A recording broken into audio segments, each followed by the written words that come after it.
Hello, and thanks for joining us. I'm Trill Gates reporting for you from our nation's capital. Alaska's congressional delegation is hard at work. They're back from their August recess after spending that time traveling all around the 49th state listening to Alaskans. Today, I had the chance to talk one-on-one with Senator Dan Sullivan.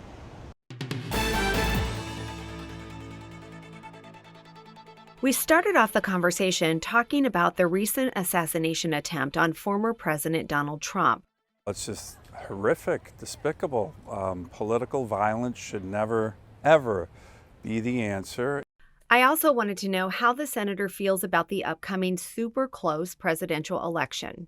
Well, look, I think as people focus on the economy, focus on inflation, focus on the dangerous world in which we're now living, I think President Trump is going to win.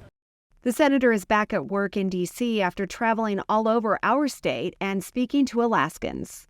The number one issue I was hearing about is inflation, and how the increases in the prices of everything from energy, gas at the pump to fill your truck up, and of course food at the grocery store.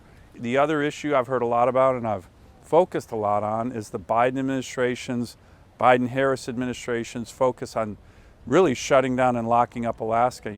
Another recent event we talked about is a possible threat to our national security. Just last week, 2 Russian spy planes flew through the Alaska Air Defense Identification Zone.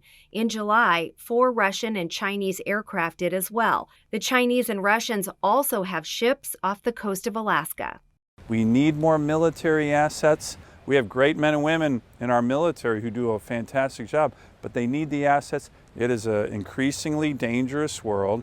Alaska is on the front lines of this, and what we need is to be forceful in our response.